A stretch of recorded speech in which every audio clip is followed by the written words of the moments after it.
तो अभी हम स्टार्ट कर रहे हैं थ्योरम 9.1, ठीक है, 10th क्लास मैथमेटिक्स में। थ्योरम में आपको बेसिकली क्या दिया होगा, आपको एक स्टेटमेंट गिवन होगी और उस स्टेटमेंट से आप लोगों ने अपने लिए गिवन भी निकालना होगा टू प्रूव, यानी जो रिक्वायर्ड होगा, जो आप लोगों ने मालूम करना है वो भी आप लोगों ने इसी स्टेटमेंट से निकालना होगा। फिर कंस्ट्रक्शंस हम अपनी तरफ से 2-3 स्टेप्स करेंगे और उसके बाद हम प्रूफ करेंगे। प्रूफ में हम फिर कुछ स्टेटमेंट्स को और कुछ रीजंस देंगे और हम अपनी बात को फिर प्रूफ कराएंगे, ठीक है, जो रिक्वायर्ड होगा, जिसको हमने प्रूफ करना होगा।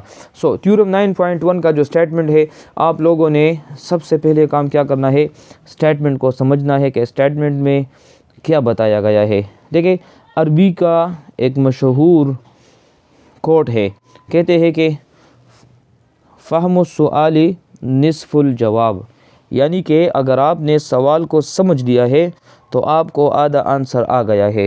तो इसी तरह थ्योरम के लिए भी है, अगर आपने थ्योरम का स्टेटमेंट समझ लिया है और स्टेटमेंट को आप एक मर्तबा अंडरस्टूड कर गए तो फिर उस थ्योरम को हैंडल करना और उसको सॉल्व करना ये फिर आप लोगों के लिए इजी होगा और आधा आंसर इसी स्टेटमेंट के अंदर मौजूद है। So now let's start the statement of theorem 9.1। कहते हैं कि one and only one circle can pass through 3 non collinear points. ओहो, आप लोगों को बज़ाहिर मुश्किल नज़र आता होगा, लेकिन इतना मुश्किल नहीं है जितना आप लोगों को मुश्किल नज़र आ रहा है। कहते हैं कि one and only one circle, एक circle can pass through 3 non collinear points.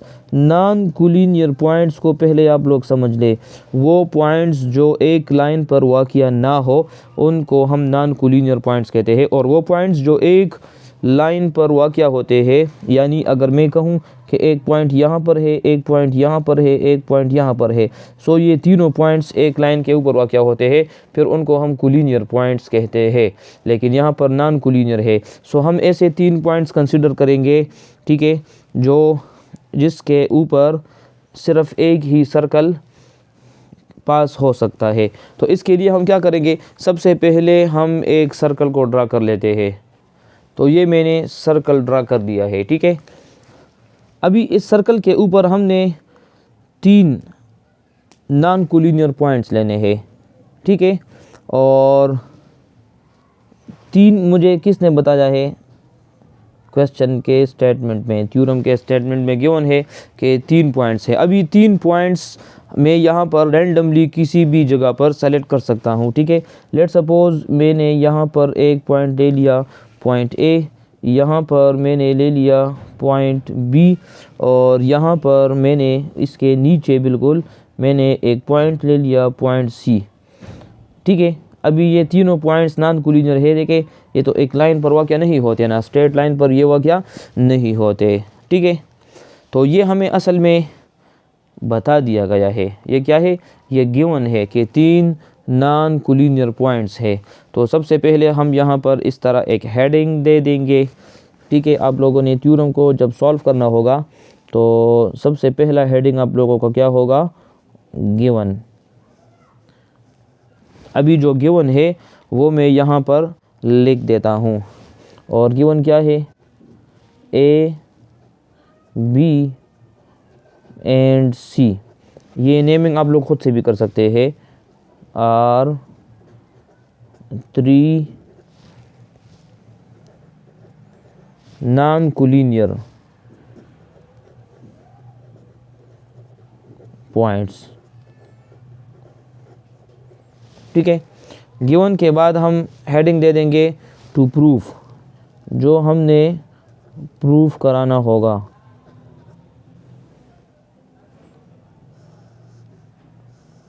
पहला थ्योरम है, इसलिए मैं बहुत डिटेल के साथ इसको समझा रहा हूँ ताकि बाकी थ्योरम्स में आप लोगों को फिर कंफ्यूजन ना हो। अभी देखिए, one and only one can circle can पास, यहाँ तक जो है ना कि सिर्फ एक ही सर्कल पास हो सकता है, ये हमने प्रूफ कराना होगा। सो यहाँ पर मैं अभी टू प्रूफ में लिख दूँगा कि one and only one circle can pass through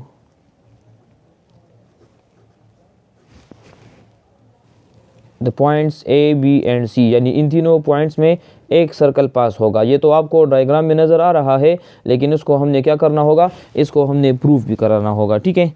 इसके बाद जो आप लोगों ने हेडिंग देना है वो है कंस्ट्रक्शन का। कंस्ट्रक्शन वो हेडिंग है, वो स्टेप है जो हम अपनी तरफ से इस स्टेप को करेंगे।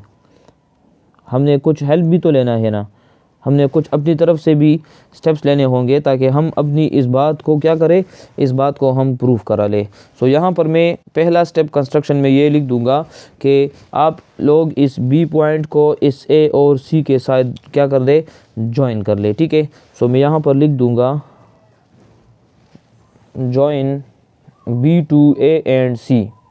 तो ये मैंने बी को ए और सी के साथ ज्वाइन भी कर लिया।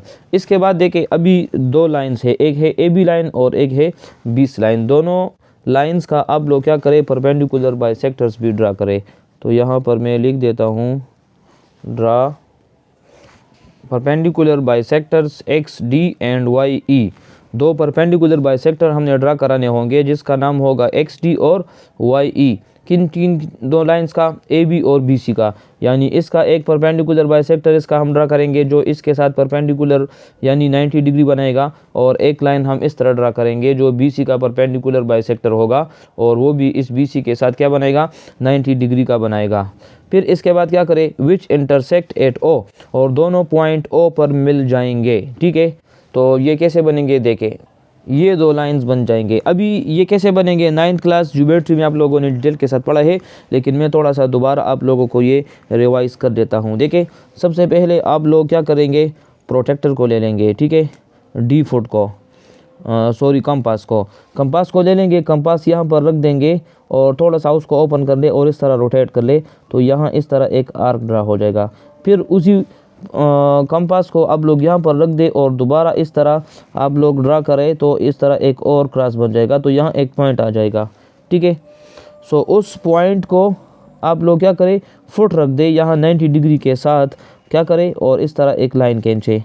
लेकिन ये आप लोग दोनों साइड्स पर करेंगे, यहाँ पर भी करेंगे, यहाँ पर भी करेंगे। फिर उस पॉइंट को उस पॉइंट के साथ मिलाएंगे तो एक स्ट्रेट लाइन आ जाएगा।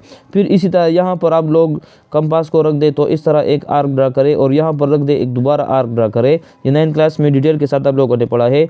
सो यहाँ पर जो पॉइंट आएगा उस पॉइंट को भी आप लोग इस लाइन के साथ 90 डिग्री पर एक लाइन ड्रा करें। डिफॉल्ट का भी आप लोग यूज़ कर सकते हैं। जब 90 डिग्री पर मैं एक लाइन ड्रा करूंगा तो यहाँ पर एक ऐसा पॉइंट आ जाएगा जिस पॉइंट पर ये दोनों परपेंडिकुलर बाइसेक्टर्स ये एक साथ मिल जाएंगे। अभी इसको मैंने एक नाम क्या दे दिया है, इसको मैंने नाम दे दिया है कि ये एक लाइन है एक्स डी। यहाँ देखिए मैंने लिखा भी है, ये एक एक्स डी लाइन है और ये जो लाइन है ये वाई ई है।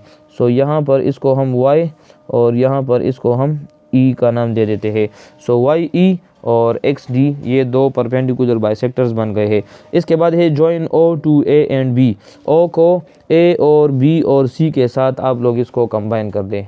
तो ये देखिए मैंने इस ओ पॉइंट को ए के साथ भी मिला दिया डॉट डॉट्स के साथ, ओ को बी के साथ भी मिला दिया और ओ को सी के साथ भी मिला दिया। अभी यहाँ पर आप लोगों को 4 डिफरेंट ट्राइंगल्स नज़र आ रहे हैं। कौन कौन से, दिस इज़ ट्राइंगल नंबर 1, ये this is triangle number 2, this is triangle number 3 and this is triangle number 4।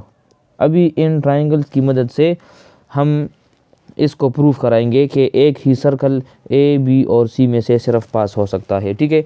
सो इसके बाद नेक्स्ट हमारा स्टेप क्या होगा, हम हेडिंग दे देंगे प्रूफ। अच्छा, प्रूफ का हेडिंग जब हम देंगे तो एक साइड पर आप लोग लिख देंगे स्टेटमेंट्स और दूसरे साइड पर आप लोग लिख लेंगे रीजंस, ठीक है। डायग्राम मैंने अपने सामने रख दिया है, ये तो हमने एक दूसरे पेज पर किया था ताकि ये हमें फिर हेल्प दे दे, क्योंकि इसी डायग्राम की मदद से हम यही स्टेटमेंट्स और रीजंस अभी यहाँ पर लिखेंगे, ठीक है। अच्छा, अभी सबसे पहले काम आप लोगों ने स्टेटमेंट्स और रीजंस में क्या करना होगा, जो ट्राइंगल्स हमें नज़र आ रहे हैं 1 और 2, इसमें हम कोरेस्पॉन्डेंस कर लेंगे, ठीक है। सो यहाँ पर मैं लिख देता हूँ कि in triangle O A D, एक ये ट्राइंगल मैंने ले लिया और इस निशान का मतलब है कॉरेस्पॉन्डेंस, यानी अभी हम कंपैरिजन करेंगे इन दोनों ट्राइंगल्स में OBD। इन दोनों ट्राइंगल्स में अगर आप लोग देखें तो ये एंगल D जो नज़र आ रहा है आप लोगों को यहाँ पर, ये जो एंगल बनता है और ये जो एंगल बनता है, ये दोनों क्या है, ये दोनों सेम है। सेम क्यों है? क्योंकि मैंने परपेंडिकुलर बाइसेक्टर ड्रा किया था, और परपेंडिकुलर बाइसेक्टर का मतलब यही है कि वहाँ भी परपेंडिकुलर है, यहाँ भी परपेंडिकुलर है, मतलब दोनों साइड्स पर 90 डिग्रीज है। तो इस वजह से मैं यहाँ पर लिख सकता हूँ कि इन दोनों ट्राइंगल्स में ये एंगल ODA जो बनता है, कौन सा? ODA यानी ये वाला, और इसी तरह ODB यानी ये वाला, ये दोनों क्या है? ये दोनों इक्वल है, या अप्रोक्सीमेट इक्वल भी आप लोग किस तरह कह सकते हैं। यहाँ पर जो ऊपर मैंने निशान ड्रा किया है इसका मतलब है अप्रोक्सीमेट इक्वल। अभी आपको एंगल कैसे पता चलेगा? तो इसके लिए आसानी से आप लोग इस तरह इस मिडल अल्फ़ाबेट को देख ले, तो यहाँ भी मिडल D है, यहाँ भी मिडल D है, तो मतलब ये है, सिंपल वर्ड्स में आप लोग इस तरह भी कह सकते हैं कि ये एंगल D की बात हो रही है, यह भी एंगल D की बात हो रही है। तो ये दोनों इक्वल है, ठीक है।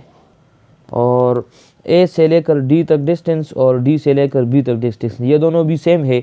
सेम क्यों है? क्योंकि मैंने बाइसेक्ट किया है, यानी दरमियान में इसको हमने काट दिया है, किसको? AB को। तो यहाँ पर मैं इस तरह ये भी लिख सकता हूँ कि AD जो लाइन है ये इक्वल है BD लाइन के बराबर है। ये इन दोनों ट्राइंगल्स में मैं कोरिस्पॉन्डेंस कर रहा हूँ, ठीक है। इसी तरह OD जो लाइन है ये उस ट्राइंगल का भी है, ट्राइंगल 1 का, और OD ट्राइंगल 2 का भी है। तो मैं इस तरह ये भी कह सकता हूँ कि OD बराबर है OD। अच्छा, अभी ये तीन बातें जो मैंने की है, हर एक बात के सामने आप लोगों ने रीज़न भी लिखना होगा कि ये बात अगर मैं कह रहा हूँ तो ये किस बिना पर मैं कह रहा हूँ। तो जब मैंने कहा कि एंगल D बराबर है एंगल D, ये दोनों एंगल्स इक्वल है, मैंने क्यों कहा? क्योंकि दोनों क्या है? बोथ आर राइट एंगल्स है। तो इसके सामने मैं यहाँ पर लिख सकता हूँ कि बोथ आर राइट एंगल्स। समझ आ रही है ना? ये राइट एंगल्स है, इस वजह से हम इसको इक्वल लेते हैं। AD और BD क्यों बराबर है? क्योंकि इसको हमने मिड पॉइंट पर लिया है D को। यहाँ मैं लिख सकता हूँ कि D is the mid point. D mid point है किसका? AB का, मिड पॉइंट ऑफ AB। इस वजह से मैं कह सकता हूँ कि ये दोनों इक्वल है। और OD दोनों का है, क्यों? क्योंकि ये कॉमन है, ये ट्राइंगल 1 का भी है और ट्राइंगल 2 का भी है। कौन? ये OD। तो देखिए, इन दोनों ट्राइंगल्स में तीन चीज़ें मैंने सेम यहाँ पर प्रूफ की है। और जब कभी भी दो ट्राइंगल्स में तीन पैरामीटर सेम आ जाए, चाहे वो दो साइड्स एक एंगल हो, या दो एंगल्स एक साइड हो, या तीन साइड्स हो, या तीन एंगल्स हो, जो कुछ भी हो, लेकिन तीन पैरामीटर्स दो ट्राइंगल्स के लिए जब सेम आ जाए तो आप लोग कह सकते हैं कि दोनों ट्राइंगल्स क्या होंगे? सेम होंगे। सो यहाँ पर मैं अभी इस तरह लिख सकता हूँ कि देयरफॉर, क्या इसका मतलब है? देयरफॉर ट्राइंगल OAD ये इक्वल है ट्राइंगल OBD, यानी दोनों ट्राइंगल्स मैंने सेम प्रूफ करा दिए हैं। जब दोनों ट्राइंगल सेम है, अप्रोक्सीमेट सेम है, तो फिर तो मेरी मर्ज़ी है, इसके हर एक ऑपोजिट साइड्स और हर एक एंगल्स भी इक्वल होंगे। लिहाजा मैं कह सकता हूँ कि इस ट्राइंगल का OA और इस ट्राइंगल का OB ये भी सेम होगा। दोबारा सुने, इस ट्राइंगल का OA और इस ट्राइंगल का OB ये भी सेम होना चाहिए, क्योंकि दोनों ट्राइंगल्स क्या है? सेम है। सो यहाँ पर मैं लिख सकता हूँ देयरफॉर OA ये इक्वल होगा OB के इक्वल होगा, क्योंकि ये एक मैंने कंक्लूजन निकाल लिया है। तो इसको मैं इस तरह इनक्लोज कर देता हूँ, ये आगे काम आएगा, और इसको मैं इक्वेशन नंबर 1 का नाम भी दे देता हूँ। यहाँ तक तो ये क्लियर हो गया। अच्छा, ये बात मैंने कहाँ से सीखी और कहाँ से मुझे पता चला कि दोनों ट्राइंगल सेम है? क्योंकि ये SAS यानी ये भी साइड है, ये भी साइड है, ये एंगल है। साइड एंगल साइड पोस्टुलेट की बना पर मैं कह सकता हूँ साइड एंगल साइड एक पोस्टुलेट है कि जब भी दो साइड्स और एक एंगल इक्वल होगा तो दोनों ट्राइंगल्स फिर इक्वल होंगे। अच्छा, यहाँ तक तो ये इजी है, क्लियर हो गया। अभी ट्राइंगल 3 और ट्राइंगल 4 के लिए तमाम यही बातें मैं अभी रिपीट करूँगा, ठीक है। तो यहाँ पर मैं अभी लिखूँगा कि अगेन इन ट्राइंगल, ये कौन सा है, O B E, triangle O B E में अभी कोरिस्पोंडेंस करूँगा ओ ई सी, ठीक है, ओ या ओ सी ई भी आप लोग कह सकते हैं। इन दोनों का जब मैं कंपैरिजन करूँगा तो इसके कंपैरिजन पर अभी मैं 3 चीज़ें इक्वल लूँगा। मैं डायरेक्ट लिख देता हूँ। अच्छा, ये मैंने लिख दिए है, आप लोग ज़रा इसको देख ले। इन दोनों ट्राइंगल्स में 3 और 4 में क्या है, ये एंगल ई और यहाँ एंगल ई, ये दोनों इक्वल है। यहाँ जो एंगल बनता है यहाँ और यहाँ जो एंगल बनता है वो दोनों क्या है, सेम है। सेम क्यों है, क्योंकि दोनों राइट एंगल्स है। अच्छा, बी ई और ई सी बराबर है, बी ई और ई सी ये बराबर है। क्यों बराबर है, क्योंकि ई हमने मिड पॉइंट लिया था, और जब आप किसी लाइन का मिड पॉइंट लेंगे तो उस साइड और इस साइड फासला फिर क्या होगा, सेम होगा। और O E is equal to O E, ये ओ ई कॉमन है, तो ये ट्राइंगल 3 का भी है और ट्राइंगल 4 का भी है। तो इसके सामने मैंने लिखा है कि ये कॉमन है। जब किसी भी दो ट्राइंगल्स का क्या इक्वल होगा, तो यहाँ भी एक एंगल और 2 साइड्स इक्वल है, तो यहाँ पर हम इस तरह लिख सकते हैं कि दोनों ट्राइंगल्स इक्वल है। और क्यों लिख सकते हैं, क्योंकि साइड एंगल साइड पोस्टुलेट की बिना पर हम ये कह सकते हैं। अच्छा, जब दोनों ट्राइंगल इक्वल है तो फिर कोई भी 2 अपोजिट साइड्स भी हम इक्वल ले सकते हैं। सो इस ट्राइंगल का ये ओ बी और इस ट्राइंगल का ये ओ सी ये भी इक्वल होगा। तो यहाँ पर मैंने लिख दिया है कि therefore O B must be equal to O C. ये अप्रोक्सीमेट है सारे यहाँ पर, ठीक है, आप लोग इसमें कंफ्यूज ना हो। अच्छा, ये मैंने लिख दिए है, तो इसको मैंने इनक्लोज कर दिया है और इसको मैंने इक्वेशन नंबर 2 का नाम दे दिया है। अभी अगर आप लोग इक्वेशन 1 और इक्वेशन 2 को अगर गौर से देखें, अगर मैं यहाँ पर लिखूँ कि from equation 1 and equation 2, equation 1 में लिखा है कि ओ ए ओ बी के बराबर है और यहाँ लिखा है कि ओ बी ओ सी के बराबर है। तो इन दोनों इक्वेशन से हम ये कंक्लूजन निकाल सकते हैं कि क्या है, ओ ए जो है, आप लोगों को ये जो ओ ए नज़र आ रहा है ये इक्वल है ओ बी के और ओ बी इक्वल है ओ सी के बराबर है। तो ये तीनों एक दूसरे के इक्वल है। जब तीनों एक दूसरे के इक्वल है तो मतलब ये है कि तीनों का डिस्टेंस सेम है, और जब डिस्टेंस सेम है तो इसका मतलब ये होगा कि ये तमाम जो ए बी सी पॉइंट है, ये जो ए बी और सी पॉइंट है ये सेंटर से सेम फासले पर है। देखिए, ओ ए का मतलब है सेंटर से यहाँ तक फासला, ओ बी का मतलब है सेंटर से बी तक फासला, और ओ सी का मतलब है सेंटर से सी का फासला। तो मतलब ये है कि ये ए बी सी जो पॉइंट्स है ये सेंटर ओ से सेम फासले पर वाक़या है, और जब ये सेम फासले पर वाक़या है तो हम ये कह सकते हैं कि ये जो 3 पॉइंट्स है सिर्फ इसमें एक सर्कल गुजर सकता है, एक सर्कल पास हो सकता है, एक सर्कल पास हो सकता है। तो यही तो हमने प्रूफ कराना था, ठीक है। तो आप लोग अगर अपने बुक में देखें तो यहाँ पर एक कंक्लूजन अभी लिखा है, इसको अभी आप लोग समझ सकते होंगे, ठीक है। आप लोगों के बुक में ये मैंने थ्योरम 9.1 निकाल दिया है और यहाँ पर लिखा है कि from equation number 1 and equation number 2 ओ ए और ओ बी और ओ सी इक्वल है, ठीक है, यानी इन तीनों का लेंथ इक्वल है। तो it means that the point O is equidistant from the 3 points A B C, मैंने ऑलरेडी बता दिया है। Therefore a circle with centre O and radius O A या ओ बी या ओ सी भी कह सकते हैं will pass through the points A B C. Since O is the only point which is equidistant from the points A, B, C, therefore one and only one circle can pass through these 3 non-collinear points। आप लोग ये पूरा किस्सा नहीं लिखेंगे, आप लोग बस सिंपल इतना भी लिख सकते हैं कि फ्रॉम इक्वेशन 1 एंड 2 ये ओ ए ओ बी और ओ सी इक्वल है। तो इट मीन्स डेट, ये भी लिख देंगे, it means that the point O is equidistant from the 3 points A B C, therefore, ठीक है। फिर इस तरह लिख दे, therefore one and only one circle can pass through these 3 non collinear points, और इसके सामने रीज़न में लिख देंगे कि ट्रांजिटिव प्रॉपर्टी ऑफ कॉन्ग्रुएंस है। ट्रांजिटिव प्रॉपर्टी का मतलब ये है कि जब ये इसके इक्वल है और ये इसके इक्वल है तो ये तीनों आपस में एक दूसरे के इक्वल हो सकते हैं, इसको हम कहते हैं ट्रांजिटिव प्रॉपर्टी। तो यहाँ तक ये आप लोगों का ये थ्योरम कंप्लीट हो जाता है, और उम्मीद है कि आप लोगों को ये थ्योरम अभी क्लियर होगा और इसमें कोई भी कन्फ्यूजन नहीं होगी।